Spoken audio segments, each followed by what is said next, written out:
എല്ലാവർക്കും നമസ്കാരം. ഇന്ന് നമ്മൾ ഉണ്ടാക്കാൻ പോകുന്നത് കലത്തപ്പമാണ്. കലത്തപ്പം ഉണ്ടാക്കാനായിട്ട് ഞാൻ എടുത്തു വെച്ചിരിക്കുന്നത് പച്ചരിയാണ്. പച്ചരി എന്ന് പറഞ്ഞാൽ 1.5 കപ്പ് പച്ചരിയാണ്. ഞാൻ ഈ വെള്ളം എടുത്തു വെച്ചിരിക്കുന്ന ഈ കപ്പിന് 1.5 കപ്പ് പച്ചരിയാണ് എടുത്തിരിക്കുന്നത്. 1.5 കപ്പ് പച്ചരി ഒരു 3 മണിക്കൂർ നന്നായിട്ട് വെള്ളത്തിലിട്ട് കുതിർത്ത് വെച്ചതാണ്. പച്ചരി അരച്ചെടുക്കണം. പച്ചരിയുടെ ഒപ്പം തേങ്ങ, ജീരകം, ഉപ്പ്, ഒരൽപ്പം സോഡ ഇതെല്ലാം കൂടി ചേർത്ത് കുറഞ്ഞ വെള്ളത്തിൽ അരച്ചെടുക്കണം. ഇവിടെ ഞാൻ സാധാരണ നമ്മൾ കലത്തപ്പം അങ്ങനെയാണ് ഉണ്ടാക്കുക. ഇവിടെ ഞാനൊരു കുറച്ച് ചക്ക എടുത്തു വെച്ചിട്ടുണ്ട്, വരട്ടിയ ചക്ക. ഇത് ഈ ചക്ക സീസണിൽ നമ്മൾ വരട്ടി വെച്ചിരുന്നതാണ്. ഈ ചക്ക കൊണ്ട് തന്നെ നമ്മൾ ചക്കയുടെ കുറച്ച് ഉപയോഗിച്ച് നമ്മൾ ഉണ്ണിയപ്പം ഉണ്ടാക്കിയിട്ടുണ്ട്. അത് ഞാൻ വീഡിയോ എടുത്തിരുന്നു. ബാക്കി ഇരുന്ന ചക്കയാണ്. ഇത് വെച്ചിട്ടാണ് ഞാൻ കലത്തപ്പം ഉണ്ടാക്കാൻ പോകുന്നത്. ഇനി നമുക്കത് എങ്ങനെയാണ് ഉണ്ടാക്കുന്നത് നോക്കാം. ആദ്യം നമുക്ക് ഈ അരി മിക്സിയുടെ ജാറിലേക്ക് ഇടാം.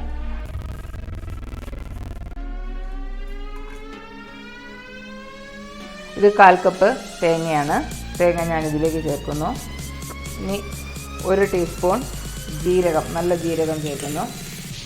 1/4 ടീസ്പൂൺ ഉപ്പ്, 1/4 ടീസ്പൂൺ സോഡ.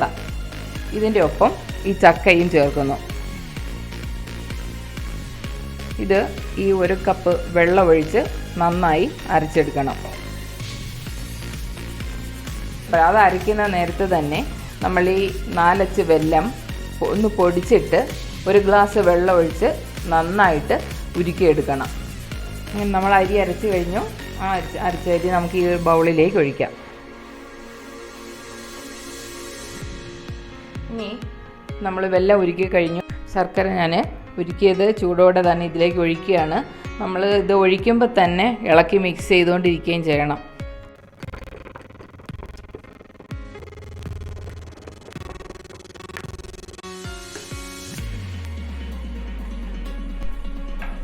ഇനി ഇതിലേക്ക് നമുക്കൊരു 1/2 ടീസ്പൂൺ ഏലക്കാപ്പൊടി ചേർക്കാം. അങ്ങനെ നമ്മുടെ മാവ് റെഡി ആയി കഴിഞ്ഞു. ഇതാണ് അതിൻ്റെ കൺസിസ്റ്റൻസി എന്ന് പറയുന്നത്. ദോശമാവിനേക്കാളും കുറച്ചുകൂടി ലൂസായിട്ട്. ഇനി നമുക്കിത് അടുപ്പിലേക്ക് വേഗം വയ്ക്കാം. കുക്കറിലാണ് നമ്മൾ കലത്തപ്പം ഉണ്ടാക്കുന്നത്. കുക്കറിലേക്ക് ഞാൻ 3 ടീസ്പൂൺ നെയ്യ് ഞാൻ ഒഴിച്ചു. ഇനി ഇതിലേക്ക് ഒരു 1.5 ടേബിൾ സ്പൂൺ വെളിച്ചെണ്ണ ചേർക്കുകയാണ്.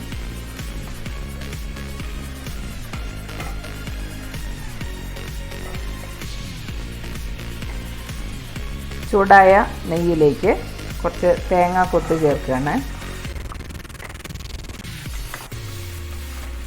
ഇവിടെ തേങ്ങാക്കൊത്തിൻ്റെ നിറം മാറി വന്നു. ഇനി ഇതിലേക്ക് ചെറിയ ഉള്ളി, ഇതൊരു 15 ചെറിയ ഉള്ളി അരിഞ്ഞത് ഞാൻ ഇതിലേക്ക് ചേർക്കുന്നു.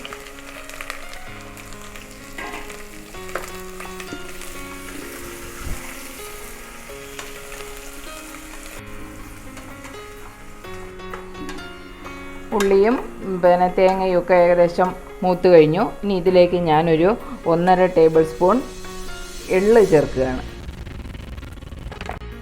എള്ള് ഒരുപാട് മൂക്കേണ്ട ആവശ്യമില്ല. ഇനി ഇതിലേക്ക് വറുത്തെടുത്ത ഈ കൂട്ടിലേക്ക് നമുക്ക് മാവ് ഒഴിക്കാം.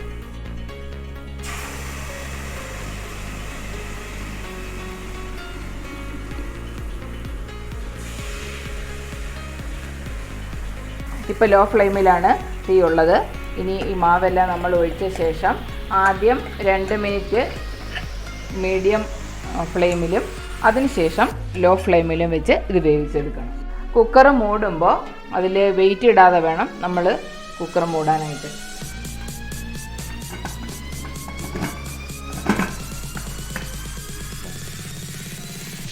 വെയിറ്റ് ഇടാതെയാണ് ഞാൻ വെച്ചിരിക്കുന്നത്. ഒരു 10 മിനിറ്റ് കഴിയുമ്പോൾ നമുക്കിത് തുറന്ന് നോക്കാം. ആദ്യം 2 മിനിറ്റ് മീഡിയം ഫ്ലെയിമിലും അതിനുശേഷം ലോ ഫ്ലെയിമിലും.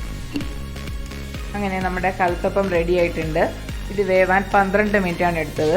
12 മിനിറ്റ് കൊണ്ട് വേവിച്ച ശേഷം പിന്നീട് ഒരു 10 മിനിറ്റ് കൂടി ഞാനത് അടച്ച് അങ്ങനെ തന്നെ വെച്ചിരുന്നു. മൂടി തുറക്കാതെ തന്നെ വെച്ചു. അതിനുശേഷം ഒരു 10 മിനിറ്റ് കൊണ്ട് അത് ആറുകയും ചെയ്തു. 10-15 മിനിറ്റ് എടുത്തു ആറാനായിട്ട്. ഇനിയിപ്പം നമുക്ക് ഇതിനകത്ത് നിങ്ങൾ നോക്കിയാൽ കാണാവുന്നതാണ്, നമ്മുടെ സൈഡുകളിൽ നിന്നെല്ലാം വിട്ട് വന്നിട്ടുണ്ട്. ഇനി ഇത് വെന്തോ നോക്കണമെങ്കിൽ വെന്തിട്ടുണ്ട്. ഒന്ന് നോക്കണമെങ്കിൽ നമുക്കിതാ ഇങ്ങനൊരു പൊട്ടുകുത്തി കണ്ടതാണ്. ഇതുകൊണ്ട് നോക്കിയപ്പോൾ കണ്ടോ, അതിലേക്കും പറ്റിയിട്ടില്ല. ഇനി നമുക്ക് ഇത് കുക്കറിൽ നിന്ന് മാറ്റാം.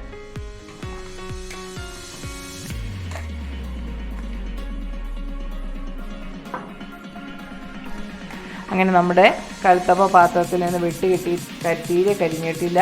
ഇനി നമുക്കിത് തിരിച്ച് വയ്ക്കാം. ഇനി നമുക്ക് നമ്മുടെ കൽത്തപ്പം ഒന്ന് മുറിച്ച് നോക്കാം.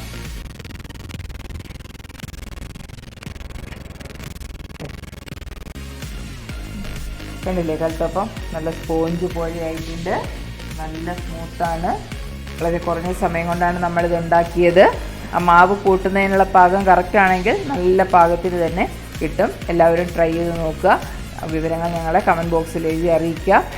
ഈ വീഡിയോ ഇഷ്ടപ്പെട്ടെങ്കിൽ ലൈക്ക് ചെയ്യുക, ഷെയർ ചെയ്യുക, ഞങ്ങളുടെ ചാനൽ സബ്സ്ക്രൈബ് ചെയ്യുക.